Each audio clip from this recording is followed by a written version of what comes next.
Hey guys, it's me again. Day 3, the final day of the SFA Digital Summit, and I'm here in beautiful Poblacion, Makati. If you look around me, I have BGC in the background. If we did a 360, you would see the Makati skyline. You'd also see Mandaluyong to the right of me over here. This is one of my favorite spots. This is Dr. Wine. It's a French restaurant at the bottom that has a wide selection of wines from around the world. And on top, there used to be a restaurant slash bar called Cartel, and they actually got shut down because they were not complying to COVID rules during the height of the pandemic here in the Philippines. But that being said, day 1 was how to build an e-commerce brand. So we talked about the steps that it takes, what a brand means, how to communicate that with your audience. So we had Jordan Glickman, we had Harrison Bevins talk about building an Amazon business that you can sell. We had Alan Scanlan talk about his e-commerce brand that he built up in the last year or so. We had marketing for FBA by Emma Shermer-Tamir. We had topics on crowdfunding as well by Nalan. So lots of great information there. So that was day 1. Day 2 was the nitty-gritty of manufacturing. That was me. That was my business partner Mike. That was Andy Church talking about quality control. That was Luke Francis talking about the manufacturing pitfalls. So super important, all the right steps you have to take. That was also Renault talking about design for manufacturing. So super important, all the steps you have to take when it comes to designing your product to make it something that could actually be produced. And then the quality control steps, the mass production steps, supplier vetting, and also understanding the mistakes that other people have made in the past so you don't have to make those same mistakes. Day 3 is the logical thing would be logistics, right? Shipping and logistics is what we're going to be covering. We're also going to be covering product compliance. You know, when you're shipping to different countries have different standards. And if you don't have certain standards met, if your goods arrive at the port, they could get seized.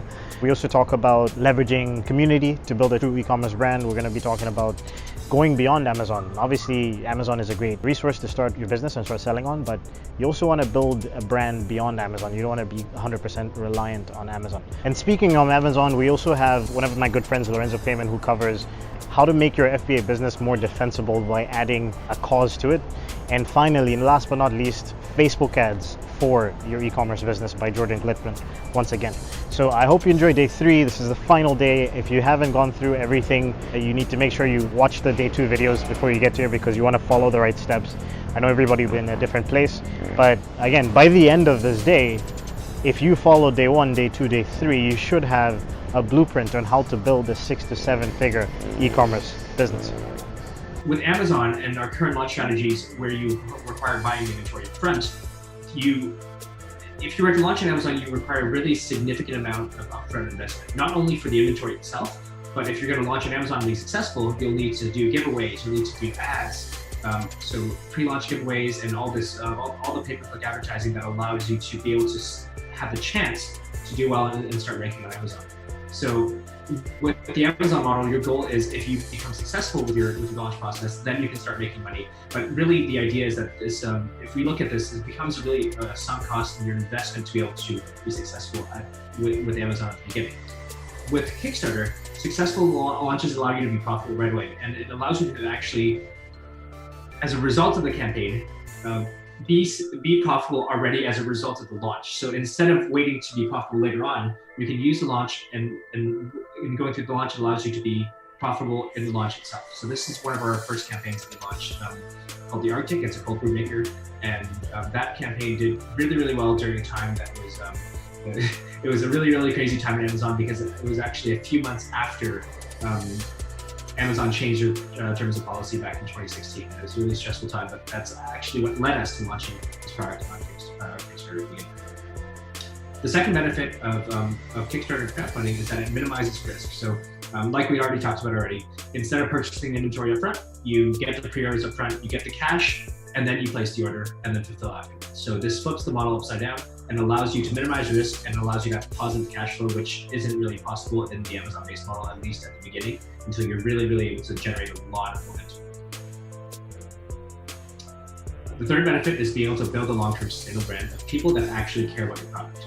With Amazon, it's extremely difficult. Well, I mean, now it's even much more difficult to be able to get in any type of contact with customers that are purchasing your product on Amazon. because essentially with Amazon, the customers belong to Amazon. They're not really your customers because you don't get to get in touch with them. You don't really get to contact them in any way that's meaningful. So that means that you're not really building a long-term business that has customers that care about what you're doing. With Kickstarter, one of the biggest benefits of the launch platform is being able to acquire these customers, and you're able to talk to these people immediately because they're your community. So once they buy your project or your product, they're essentially already your customers, and you can already contact them while the campaign is running live. So while you're launching already, you can already start talking to these people. In this example, we actually sent a survey out to these customers that were the first group of customers that supported our product. And in this situation, we had about 3,000, almost 3,000 customers at the time of sending out the survey. And within less than a week, we had 2,400 of them respond to the survey and answer the questions. So this is an extremely engaged community, like I mentioned earlier.